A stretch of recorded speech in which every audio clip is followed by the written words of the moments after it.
John and Eevee Watson take a gamble on romance and win. There was a lot of love growing up in the house and coming from them and for each other. She seemed happy. But when they're dealt a bad hand, their luck changes. It's always my pocket, it's never your pocket! He was in charge of the money. She had no access to the money. Towards the end of my growing up, she didn't care what he wanted to do. Eevee, wait. The stakes are higher, and the price is death. You could just smell the rotting blood. There was blowback inside the barrel of the gun. Love may be blind and marriage bliss, but divorce is murder.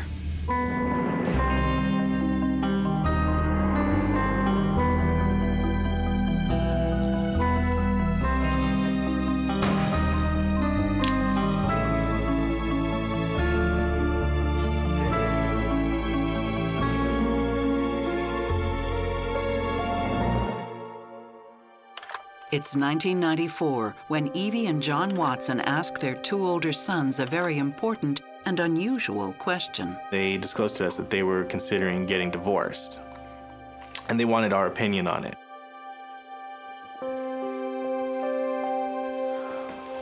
Your mom and I need to talk to you guys.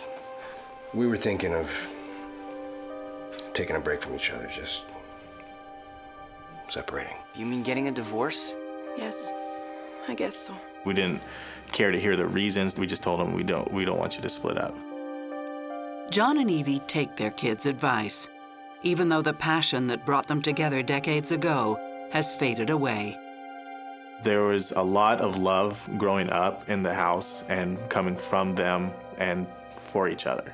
It's 1971, and 32-year-old John Watson is recently divorced. He's floating through Central America for the umpteenth time, trying to find himself. My father said that he went to Guatemala and was studying under a math professor. He taught English as a second language there for a while, and he kind of built a life for a little while in that country. John doesn't find himself, but he does find true love when he meets Everilda Perez, a beautiful 15-year-old girl known as Eevee to friends and loved ones. They actually met when my mom was just a baby. Fast forward some 17 years, my dad revisits that family and my mom is there. Only now she's, of age and everything. Is there something you'd like to tell me?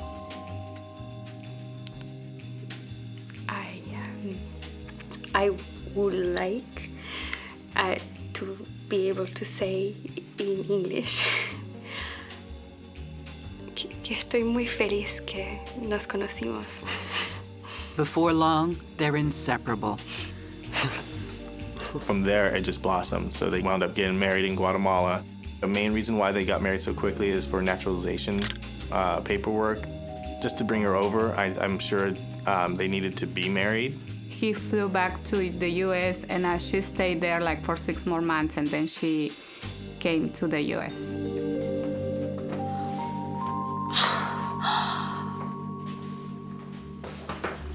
¡Qué increíble! It's a dramatic change for a girl from a modest Guatemalan family. Eevee and John buy a home and settle in the town of Ontario in California's Inland Empire. John gets a job as a math teacher and seems to have found his calling. When I first came to Ontario High School, we shared a classroom together. There were certain types of students that really sort of gravitated towards him, and there were a few that commented that he was a great inspiration and really liked him. He wasn't, everyone's favorite teacher because let's be honest, it's math. It's not going to be your favorite subject. However, by the time I was growing up, he was already teaching the kids of his original students. Equals 49 minus x squared. Therefore. So we would go anywhere and they would just thank him for being their teacher, saying, hey, I remember you did this. Thank you so much. It's really helped me, things like that. At first, life is not always easy for Eevee. I not mean to interrupt. I study in the living room. Oh, no. Come in, Eevee. You've got to try Mom's pecan pie. Life for my mom was difficult because she didn't know English very well. And my grandma was at first a bigot against other races besides white. And then she met my mom, and her heart just melted with my mom.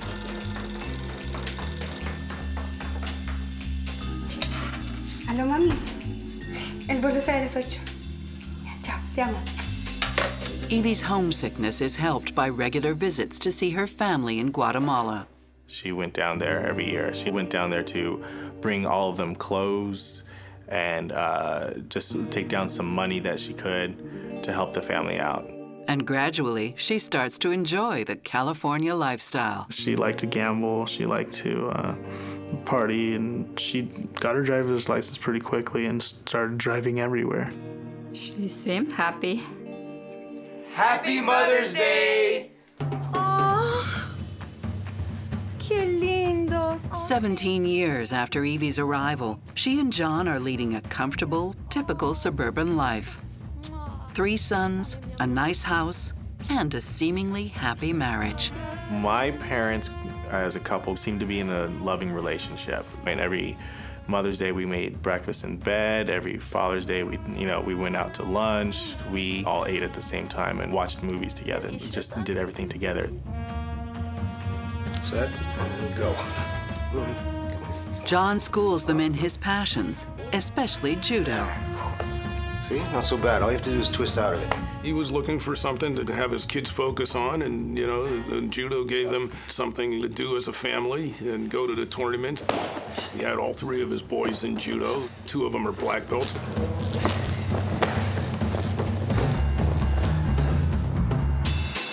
With Eevee as stay-at-home mom, one high school teacher's salary does not make for a lavish lifestyle.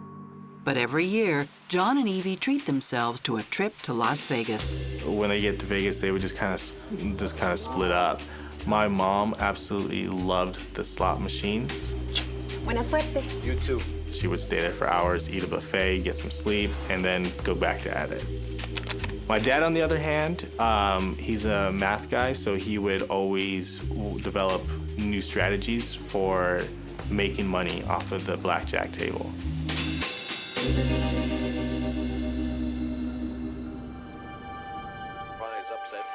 Okay, boys, time to go to bed. Come on. Back at home, Eevee's a doting mother to their 3 boys and a gregarious presence among friends.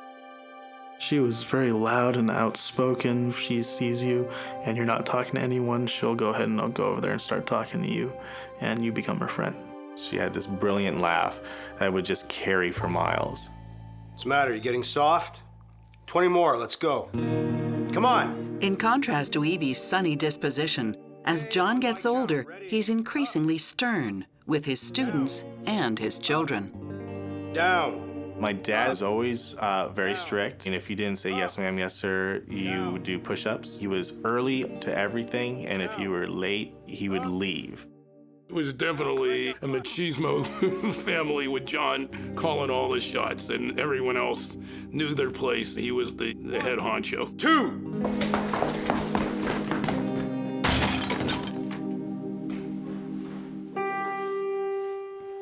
John himself doesn't shy away from physical punishment. Turn around and get on your knees. My dad would whip us every once in a while with a belt or with a shoe. I mean, he would whip us for doing something really bad, like breaking stuff or being too rambunctious. By 2004, 10 years have passed since Eevee and John first spoke with their kids about the possibility of divorce, and the couple is even further apart. Why does he have to come and cut the lawn once a week? It doesn't make sense. Who cares? No seas tacaño. Por una vez, métete la mano en el bolsillo. Oh, yeah. My pocket. That's easy. It's always my pocket. It's never your pocket!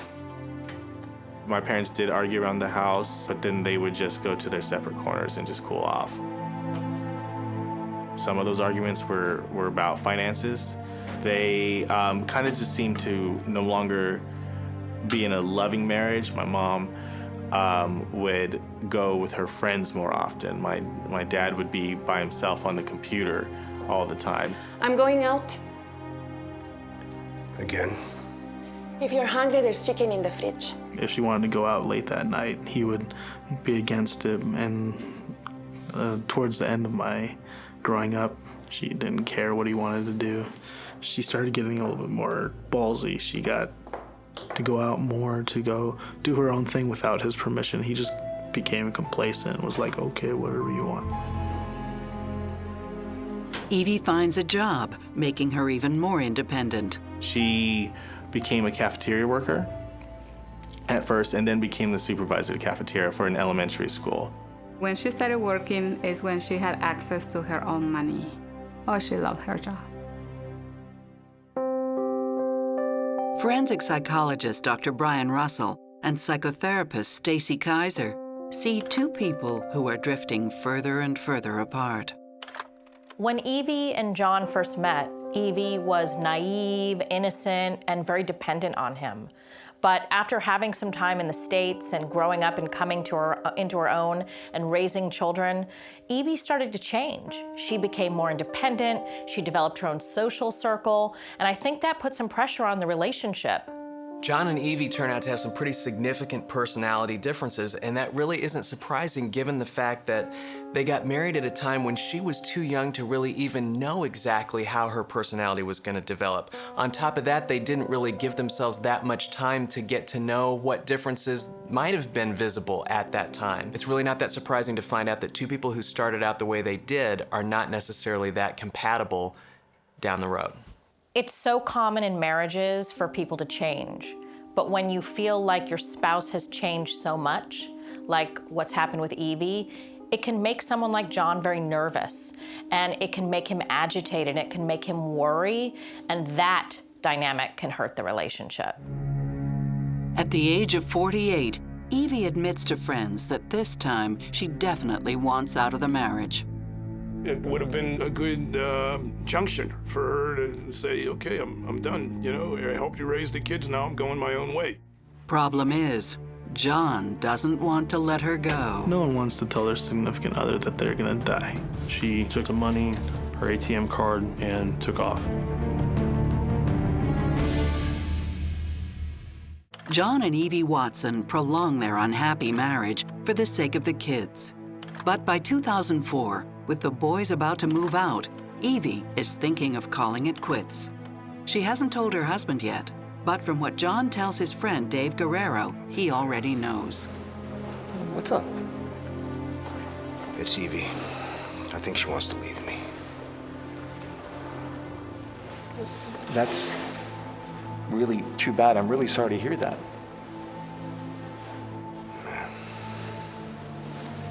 Well, don't do anything rash.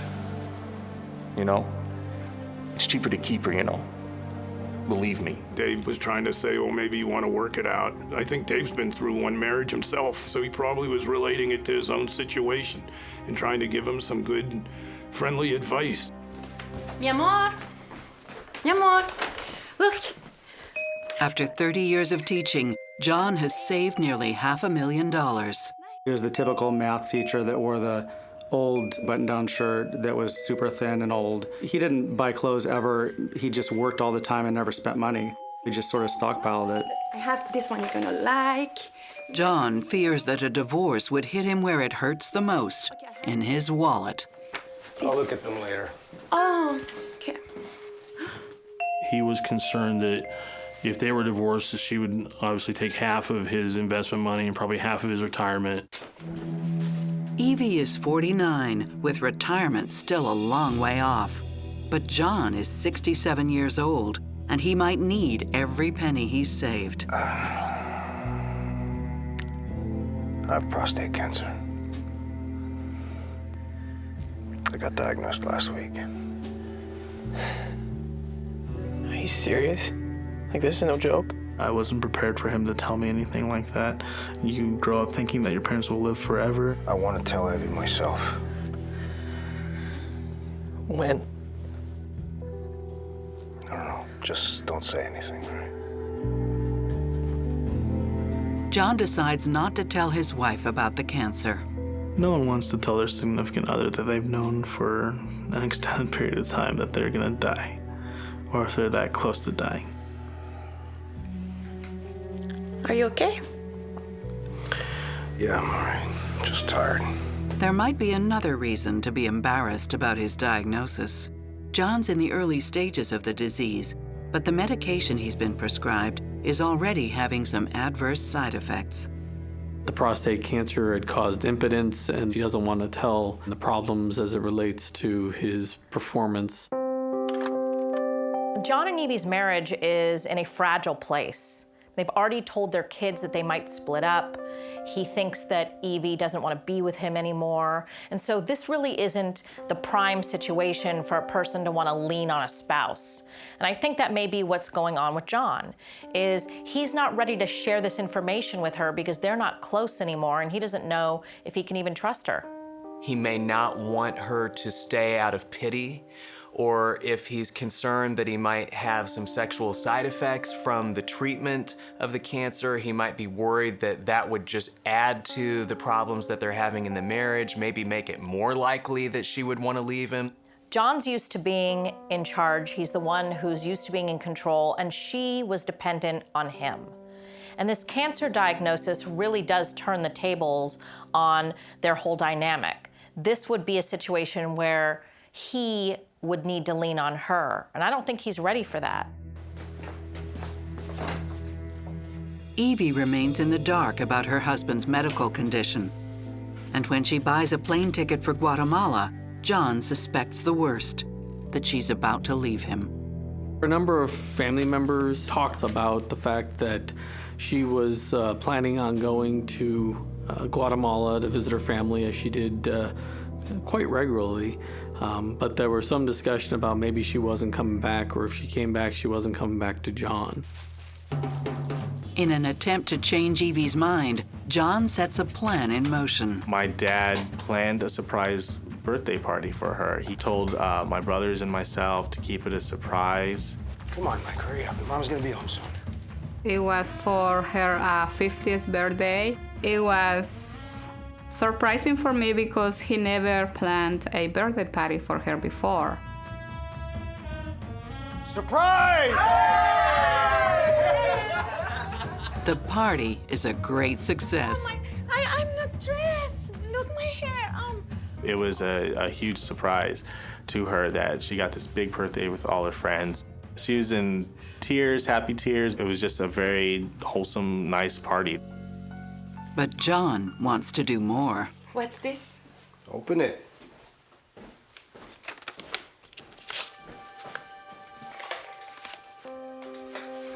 Wow, it's a flight to Las Vegas. I thought it might be fun to get away for a couple days. That's so nice, but I'm leaving Saturday. She was going to be going to Guatemala after the Vegas trip for her usual month. Okay. Great. Thank you. Eevee agrees to the impromptu Vegas trip. John was going to give her a present of some money to gamble with, and then she would return home and fly to Guatemala with her cousin. She seemed like she was gonna have a good time. The couple leaves a few days later. John leaves on Monday and he drives to Las Vegas, and then Eevee flies on Tuesday. John told me that Eevee did not like the drive to or from Vegas, that it was too long for her, so she preferred to fly. When Eevee first lands here in Las Vegas, she takes a cab to her hotel and she meets with John. They have dinner, and then they go to a casino across the street, get some players' cards, and begin to play a little bit. Eevee had been drinking, and she was very intoxicated. But Eevee quickly sobers up when John's medical condition is unintentionally revealed. They drive down to the old part of Las Vegas. They park, and she finds something in the car. John, why do you have this? Is there something you're not telling me? I have prostate cancer. What? When exactly were you going to tell me? I'm gonna go for a walk. I need to think. Eevee, wait a minute. Eevee, what? She was upset about being not told he had cancer, and she took some money, her ATM card, and took off. A quarrel that marks the beginning of a nerve-shredding mystery. She didn't make her plane on Saturday morning. John Watson plans a romantic getaway to Las Vegas in an attempt to mend his failing marriage. But when Eevee learns that John has kept his cancer a secret, she feels betrayed and storms off. Hello? The next time I heard from my dad, he said, well, Mom's missing. Look, I have to tell you something. Dad, what's going on? I had an argument with your mother, and she took off. And then she didn't come back. I asked him, what do you mean Mom's missing? And he wouldn't give any further details. He says, I think she's missing. She's not in the hotel room, so I'm gonna go look for her. He looked in some casinos and couldn't find her. Mom's missing. I remember calling her phone a lot. It didn't go straight to voicemail, so we know that it was on somewhere. But then, John calls a day later with more positive news. He's heard from Eevee. Juan, it's your father. Yeah, I heard from your mom. She's on her way to the airport. John believes that she was going to get a ride to LAX airport in Los Angeles and then fly to Guatemala. She's even left a note, but the message sounds like a final farewell. She left behind this note written in Spanish to the children. The letter talks about how she's leaving and she's going to Guatemala and that she loves her children and that she'll talk to them later. As far as I'm concerned, Eevee's reaction is completely justified. To find out that your husband of all of these years has been hiding a cancer diagnosis from you is really bad. And to find out by accident with a pamphlet is even more infuriating. I have to wonder, how mad was she really? And if she was really mad, was it because she felt it was sort of a betrayal of trust that he had kept that to himself? Or was it more that she had kind of resolved in her mind to leave, and now this kind of threw those plans into chaos because now she's got to weigh, whether she can still do that out of loyalty to him, or will she feel too guilty? Okay, thanks anyways. Bye. At first, the boys are relieved to know that Eevee's safe and sound with her family. But after a few calls, they discover that Eevee never made it to Guatemala. In fact, she never made her plane. Eevee's cousin Miriam urges the boys to call the police. I had a friend who was a homicide police detective. So I called her and she helped me. That started the ball rolling with getting us involved. Yes, her name is Averilda, but everybody calls her Eevee. Okay, thanks. Please keep us posted. John returns to California empty-handed. My dad came back and we all kind of had a family meeting and we let him know what we had done. We filed a missing persons report.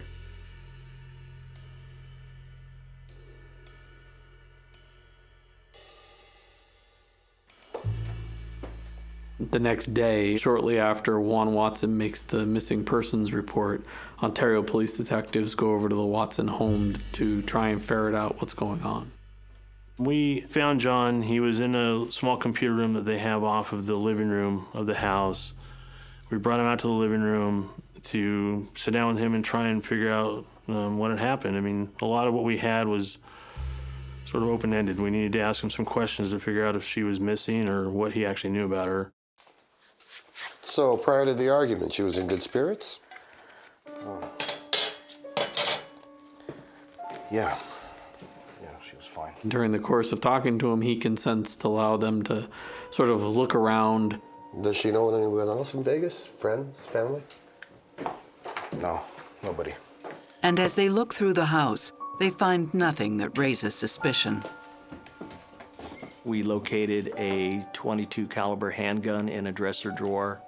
The revolver has been sitting, apparently untouched, for years. The gun that was located in the bedroom was examined by one of the officers there, and it was a very old gun and had not been fired in a long time. Since there's no history of violence in this marriage, there's no reason to suspect foul play. As far as we can tell, there wasn't any reported domestic violence or anything like that. I know from talking to the kids that he probably disciplined them, like physically disciplined them for stuff, but we never heard anything about him striking his wife or anything. But when police search John's car, they find some things that pique their interest. They found inside the Jeep a number of cleaning supplies. There was plastic sheeting that was cut. There were trash bags. As soon as we looked into the back of the SUV, there was blood. There was blood on a piece of cardboard and what appeared to be blood on a piece of carpet. Look at this. And there was blood on the seatbelt and blood in various areas of the car. What happened? According to John, there's an innocent explanation for the bloodstain. He had some property in the right front seat of the car, so Eevee was riding in the back seat. And while she was sitting in the back seat, she opened a plastic container with flashlights. What happened? No lo puedo abrir. Here, take this. Gracias. While Eevee was trying to open that she actually cut her finger, and it started to bleed. ¿Qué hago? There's some Band-Aids in the back. No veo dónde están. John's explanation reassures the boys that Eevee will soon be found alive and well. So we just hoped the missing persons report would work. We were very optimistic that we'd find her because she was a strong woman and she could make out wherever she was going. But hope may not be enough. The moment they looked at it, they went, hey, there's a guy wearing a bad disguise. We had a surveillance team on him 24/7. Detectives pay John Watson a visit after his wife Eevee vanishes in Las Vegas. And as their search continues, they find more questions than answers. During the search of the car, in addition to blood, we start finding personal property. We find some receipts to various places in Las Vegas. We find room keys to the Circus Hotel and to the Tuscany Inn and Suites. John had told us that he was at the Circus, so we thought it was a bit unusual to have receipts from 2 different hotels. I like to gamble. I go to a lot of casinos. So based on that, we didn't feel comfortable letting John go. On their arrival at the police station, investigators find a reason to keep him in custody. Take a look at this. Everyone that comes into the jail is searched and their property is inventoried to make sure they get back what they brought in. And during the search, they find 2 false identification cards in his wallet. Look, I can explain that. And so once they find those, they have probable cause for a forgery charge.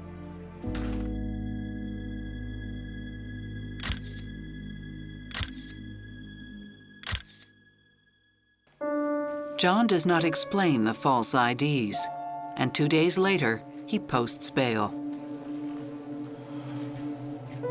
On a crime that could either be classified as a misdemeanor or a felony, such as possession of counterfeit driver's license, they will release somebody on their own or allow them to bail out. Meanwhile, the search for Eevee is coming up empty. John and Eevee's sons are left to fend for themselves. I left you some money in the cookie jar. You make sure you eat properly, all right? He said he was going to try to go up to Vegas again to try to look for my mom. He embarked on this nomadic lifestyle where he was traveling around on public transportation, taking buses, staying in cheap motels. It was very abrupt for all of us, but just especially for me, it just completely changed my life. He positioned me to be head of the family. The boys want to believe their father is innocent, but they're starting to have their doubts. My mother, she did have a temper on her, but she wasn't stupid. She would make a right decision and contact us. She loved us. It seems to me that if I'm one of Eevee's sons, I'm deeply concerned about the fact that we haven't heard from her for a while, because regardless of the status of Eevee and John's marriage, she always seemed to have very close ties and connections to the sons. This has got to be very confusing for the kids and the rest of the family, because Eevee is so family-oriented, it's hard to believe that she would just run off and vanish. John has always been a good guy. He's family-oriented. He just threw her a party. He took her away to Vegas. The last thing that it looks like is that there would be foul play involved with him. Police scramble to figure out their next move. They were going in a lot of different directions. But they've missed one crucial piece of the puzzle. And it dawned on me that we'd forgot to go to the Tuscany. So I had one of the other detectives contact the Tuscany to find out if anyone by the name of John Watson or his AKAs of Nunez had checked into the hotel. We learned that a Joseph Nunez had indeed checked into the Tuscany and rented 2 rooms. And he rented a room at the Circus at the same time that he had rented the 2 rooms at the Tuscany. At this point, we've advised Las Vegas Metro PD of what we're doing, and they helped us obtain subpoenas for the videos in Las Vegas. The casinos always have at least 7, sometimes as many as 90 days worth of footage. And because they got on this quickly, they were able to pull that footage.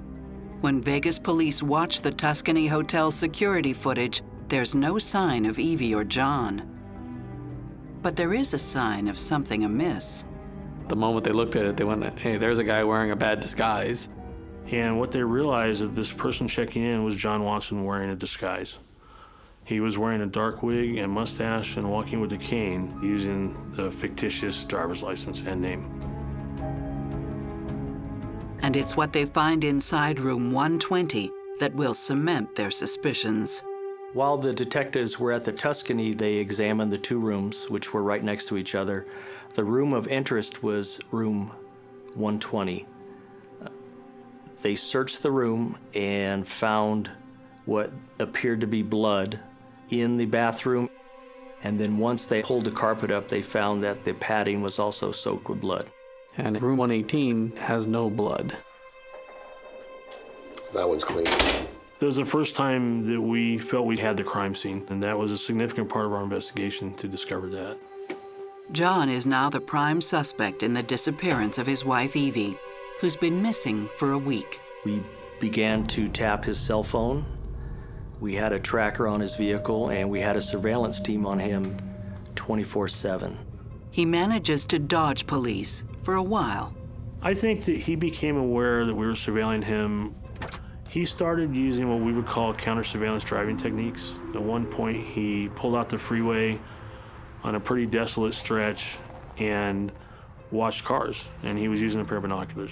So once that happened, the whole rest of our surveillance on him was very difficult because he started driving real crazy, real high speeds, trying to just get away from us or at least burn the surveillance teams. Thinking he's shaken off his tail, John drives up to Northern California, where police become even more convinced that Eevee is dead and that John is involved.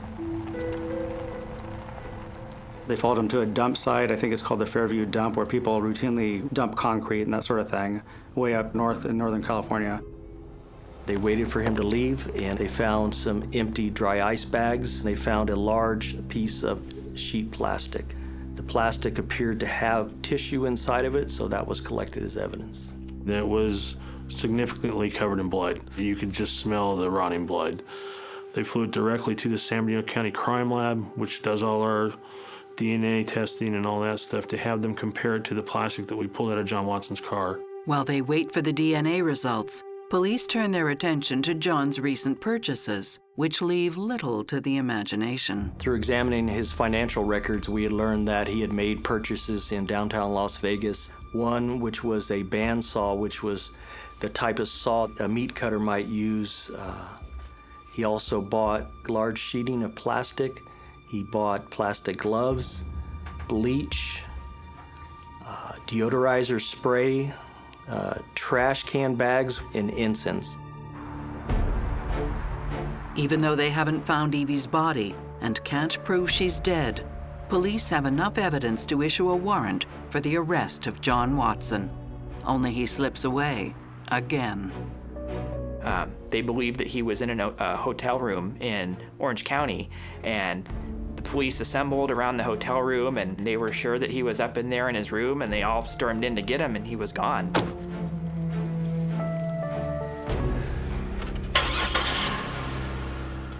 In fact, John's paying a visit to his youngest son, Richard. He came to see me at my school after I got out of a course, and he took it upon himself to tell me about a little bit of his history. Look, you're gonna hear some things about me soon. And I'd rather you hear it from me than from anybody else. I want you to know what the truth is, okay? He talked about his son, the one before all of us kids, and how he made threats to the president and all these crazy stories at the time that turned out to be true.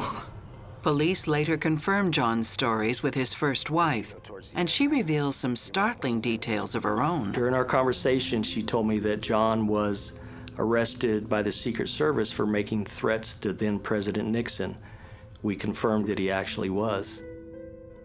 She also told me a story that their son, when he was 2 years old, John kidnapped the son and took him to South America.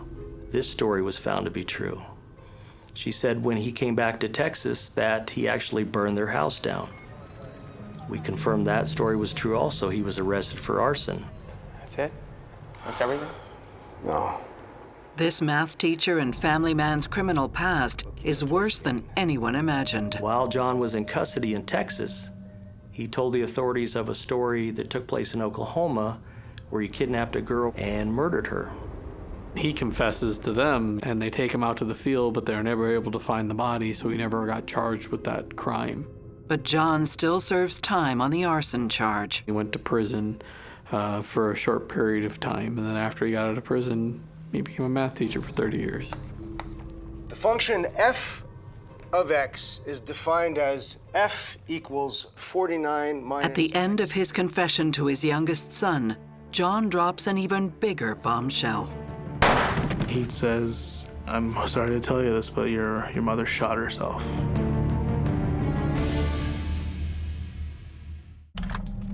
Police close in on John Watson, the prime suspect in the disappearance of his wife, Eevee, while John, in a surprise visit to see his son, Richard, makes an extraordinary claim. She's dead. I didn't kill her. Richard. They were at the Tuscany Hotel, and Eevee was in the shower.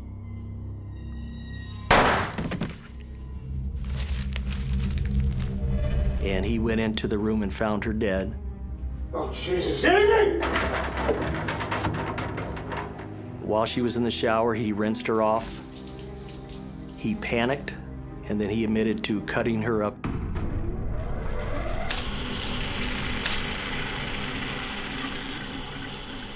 And because he thought he was going to get blamed for it, he disposed of her body. John says Eevee killed herself because she couldn't live with what she had done after John had admitted to having cancer. Because he was impotent, Eevee had agreed to try and have a threesome with a hooker, and then afterwards she felt so bad about what happened that she wound up committing suicide. She shot herself. She's dead. I was dumbfounded. I had no idea what to make of it. I couldn't really speak. It was very disturbing. Richard contacts the police, who do not buy John's bizarre account of Eevee's death. And with the help of a wiretap, they're closing in on their suspect. We actually pinged his phone to the city of Claremont, which is a city very close to Ontario. We were listening to a live phone call, and the person who was actually monitoring that call felt that he was in a restaurant based on things he could hear. So we sent a bunch of detectives to the area, located a Denny's restaurant, saw him sitting inside, and when he came out, we placed him under arrest for murder.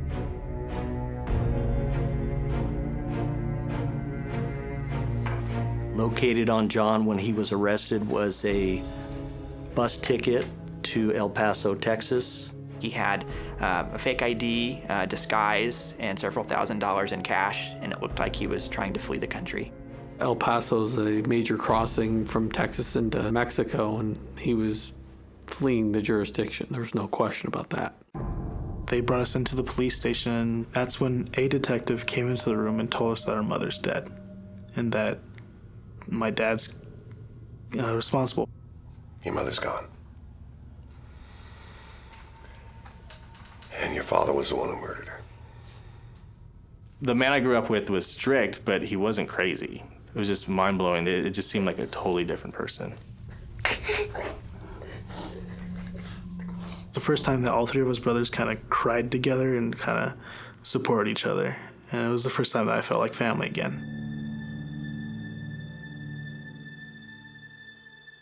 If there's any lingering doubt that John killed Eevee, DNA evidence removes it. The blood in the car that we'd submitted from the swabs of the seats, the blood in the plastic we'd found, the blood in the hotel room was all Eevee Watson's. That tarp ultimately matched up to the unused portion of tarp that was found in the back of John Watson's vehicle. And later on, there was a small piece of tissue, likely a ligament, that was confirmed to be Eevee's ligament by DNA. Forensic analysis also reveals the murder weapon. We ended up getting the gun because the kids brought it in and didn't want to have it in the house. And ultimately, down the barrel of that gun, there was what we call blowback, blood of Eevee Watson that was inside the barrel of the gun. By the time we got all of the evidence together, there was no question that Eevee was dead and no question that John Watson committed the crime.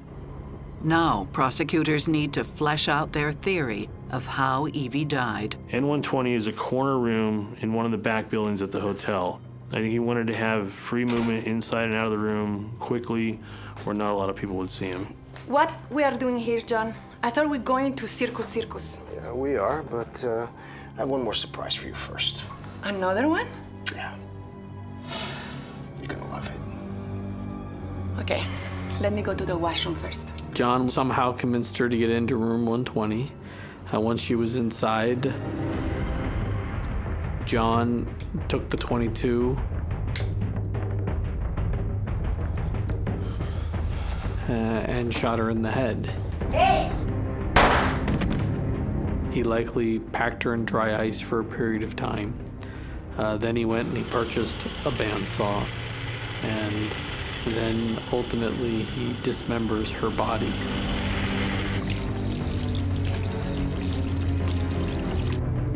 Room 118 was a buffer. He had both rooms so that he could do what he needed to do inside room 120 without being heard. The majority of the blood that's inside that vehicle is due to seepage after he dismembered the body and placed her into the plastic bags. He had left his phone on in his hotel room and driven southbound on the 15 with her phone, making those calls to his phone to build up a fake trail of her leaving Las Vegas with this supposed friend she had found who was going to take her to Guatemala. Evidence found at the hotel room suggests an even more disturbing aspect of this killing. And when police went back to see what was taken out of room 118 and 120 after John left, there was a frying pan and a spatula. And at the dump site, there was a pressure cooker type pot. While he was in jail, he wrote multiple letters, and some of those letters he indicated not only did he cut her up, but that he cooked parts of her. And John's motive for killing Eevee was simple. It's Eevee. I think she wants to leave me. He thinks she's going to leave him. He kills her because he does not want to let her have half the money. Sorry, I'm just saying I hope it works out. In the state of California, he had to pay alimony and give her half of his assets. That would be a big chunk of change. After Eevee went missing, John made one crucial mistake, underestimating the speed of the police response. He didn't think that he was going to get us at his door on Sunday. He had made an appointment to take his Jeep in for service that Monday. After that, which I'm sure he's probably going to have it cleaned out. Had he had more time, he probably doesn't have the Joseph Nunez false IDs in his pocket, and the police never find the Tuscany Hotel and Casino. And if without finding the Tuscany, he may never get prosecuted for the crime. It's very shocking to discover that a person like John, who seemed like this mild-mannered math teacher, has a history of being a kidnapper, an arsonist. He's even threatened a president. And so what that tells me is that he has the sociopathy where he is able to fool people, that he can become a chameleon and turn himself into whatever he thinks he needs to. It also tells me that he has gotten away with things in the past, and that's why he really thought that he could get away with this as well. John seems to be somebody who looks at other people and relates to other human beings as objects. And we can see sort of an arc now from his marriage to Eevee all the way back all those years ago, all the way up to now where we've learned all these other things that he's done in his life. And we can see that this is a guy who treats people like things, does what he feels is necessary to get what he wants from other people. I do believe that there's narcissism in John, and that part of why he didn't act out and behave in a destructive way is because he was getting his needs met. He chose a very subservient wife. He raised kids who conformed to his type of discipline. And it was only when things started to change and not go his way that he had to act out and do something destructive. In 2010, at the age of 70, John Watson is found guilty of Eevee's murder. He got the death penalty for the first-degree murder and kidnapping of his wife. We were told during the course of the case that John had an aggressive form of prostate cancer and wouldn't survive much longer, and 8 years later, he's still here. John never discloses the location of Eevee's body, meaning her 3 sons cannot bury her. We couldn't have a proper funeral for her, so we ended up getting a memorial done by Parents of Murdered Children, and we visit that every Mother's Day if we can. Even today, if I walk around the area, they still say, "You're Eevee's boy." And she was such a joy. She was such a great person to have around. I think she was the most wonderful human being. She was a wonderful mom.